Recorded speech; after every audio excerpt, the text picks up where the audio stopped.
This channel does not promote any violent, harmful, or illegal activities. All content provided by this channel is meant for an educational purpose only.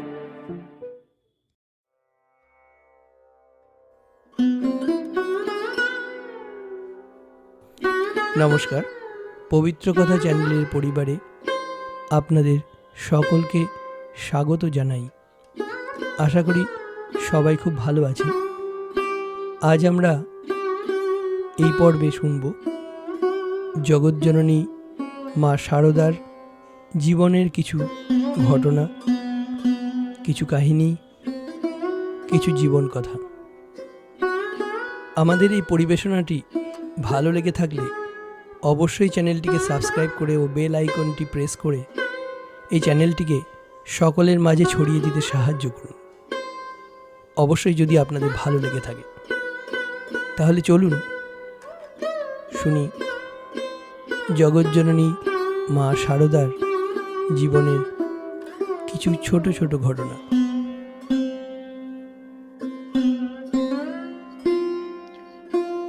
শারদারও সেই অবস্থা। যতই নিন্দা করো, আমার আনন্দের ঘরটি কানায় কানায় পরিপূর্ণ। পাড়ায় কারু বাড়িতে যায় না বেড়াতে। মাঝে মাঝে ভক্তিমতী ভানুপিসির কাছে আসে, তার দাওয়ায় আঁচল বিছিয়ে চুপ করে শুয়ে থাকে। নিষ্কম্প শিখা সহিষ্ণুতা, সহ্য গুণ বড় গুণ বলছেন শ্রীমা, এর চেয়ে আর গুণ নেই। তপস্যার আর কোনো আমার অস্ত্র নেই, এই ধৈর্যই আমার আয়াস কঙ্কট।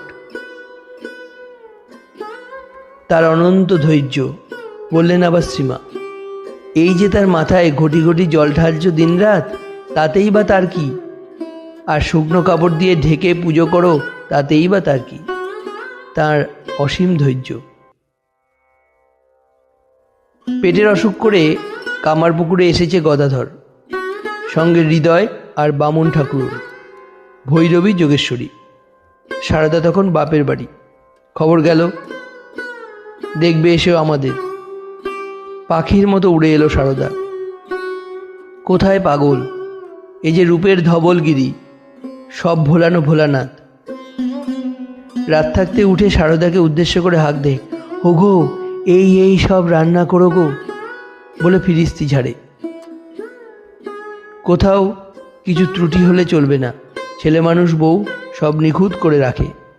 একদিন হয়েছে কি, 5 ফোড়ন নেই, বড় যা লক্ষ্মীর মা বললে, তা অমনিই হোক, না থাকলে আর কি হবে।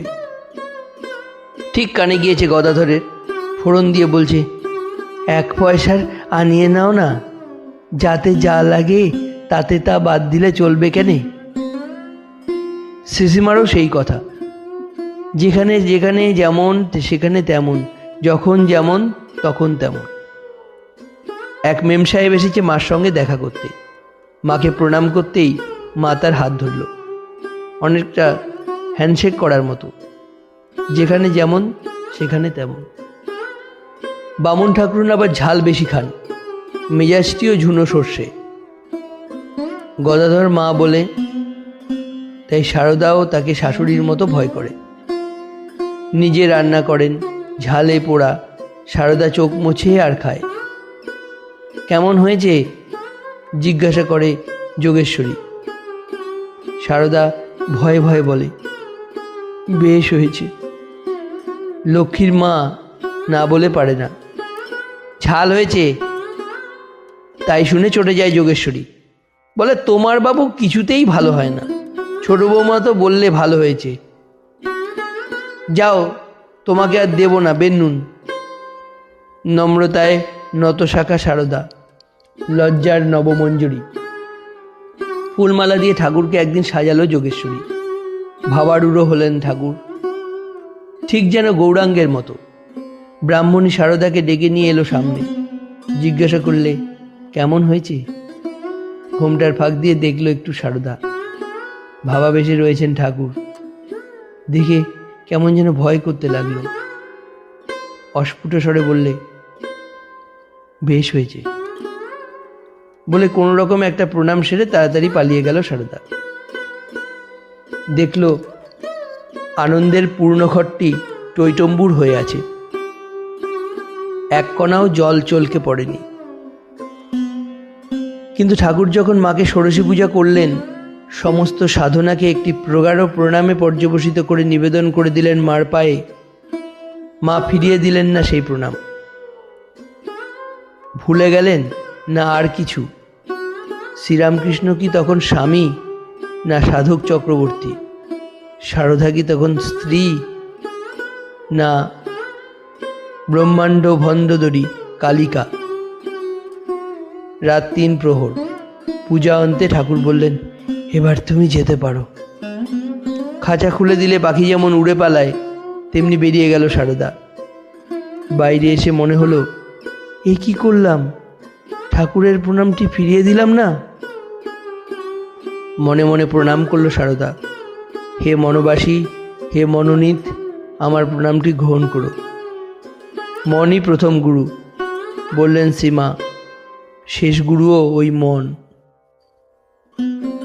বারুইদের মেয়ে সুশীলা। সে রাত্রে রাঁধুনি আসেনি। রুটি যা হোক করা গেল, এখন তরকারি কে রান্না করবে? সুশীলা মাকে গিয়ে বললে, মা, আমি যদি রান্না করি খাবে? তোমরা আমার মেয়ে, তোমাদের রান্না খাবো না তো কার রান্না খাবো? সুশীলার আনন্দ আর ধরে না। চলে যাচ্ছে, কেদারের মা মুখিয়ে এলো, ঝাঁঝিয়ে উঠল মার উপর। তুমি বামুনের মেয়ে হয়ে এদের হাতের রান্না কেন খাবে? ঠাকুর না হয় সন্ন্যাসী ছিলেন, তুমি তো আর সন্ন্যাসী হওনি। সুশীলাকে ফেরালেন মা। মুখখানিতে মলিন একটি ছায়া পড়েছে, হয়তোবা মমতার ছায়া। বললেন অনুতপ্ত গলায়, এদের জ্বালায় কিছু হবে না, শুনলে তো এই রকম সব বলে। তা তুমি মনে কিছু কষ্ট করো নি, ঠাকুর যদি সুযোগ দেন তো হবে। মনে কিছুই করেনি সুশীলা। মাঝে খেতে চেয়েছেন তার হাতে, এই তার অনন্ত তৃপ্তি। মনই মধু, মনই সুধা। লোকাচার মানতে হয়, কিন্তু মনের টানে ছিঁড়ে যায় বিধিনিষেধের জঞ্জাল। খাওয়া হয়ে গিয়েছে। শালপাতা কুড়িয়ে জায়গা নিকোবে ভক্তের দল। মা বলে উঠলেন, থাক, লোক আছে। লোক আর কে? লোক স্বয়ং মা। কত জাতের ভক্ত, কিন্তু মার এক ধর্ম, এক জাত। নিজের হাতে সবাই রেডো কাটা সাফ করতে লাগলেন। তুমি বামুনের মেয়ে, এদের গুরু, এরা তোমার শিষ্য, তুমি এদের এটো নাও কেন? নালিশ করে সহবাসীরা। এতে যে ওদের অমঙ্গল হবে। বলে কি অলক্ষণের কথা? আমি যে এদের মা গো, ছেলেটার মা করবে না তো কে করবে? ঈশ্বর দয়াময়, এ আবার কেমন বলি? বললেন ঠাকুর। ঈশ্বর বাপ মা, ছেলেকে বাপ মা দেখবে না তো কে দেখবে? কি ভিন পাড়ার লোক দেখবে? দয়া আবার কি? যোগের টান, নারীর টান না দেখে যাবে কোথায়? 100 বার দেখবে। সেই যে কামারপুকুর থেকে চলে গেল গদাধর, আর তার দেখা নেই। খবর যা আসে তা শুনতে মোটেই ভালো নয়। সত্যি সত্যি নাকি পাগল হয়ে গিয়েছে, কেবল মা মা করে কাঁদে, মাটিতে মুখ ঘষে। পুজোর জন্য রয়েছে মন্দিরে, পুজোতেও আর মন নেই। লাঠি কাঁধে করে মন্দিরের চারপাশে ঘুরে বেড়ায়। গায়ে জামা কাপড় রাখে না, চুলও ঝাঁকড় মাকড়। মন বড় উতলা হয়, চোখের কোণে জল জমে। একবার নিজের চোখে দেখে এলে হয় না? তিনি কি সত্যি সত্যি বদলে যেতে পারেন?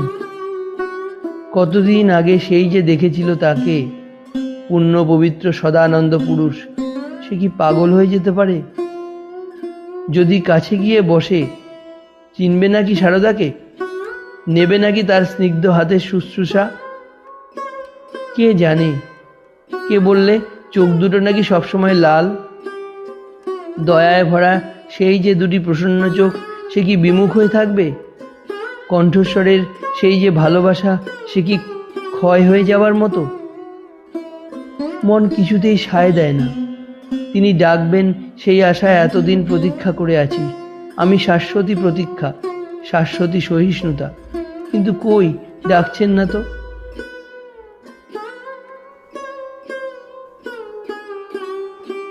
আজ আমরা শুনলাম জগজ্জননী মা সারদার জীবনের কিছু কথা। এবং কাহিনী।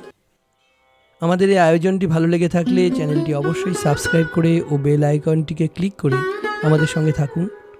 পরিবার, বন্ধু ও স্বজনদের শেয়ার করুন।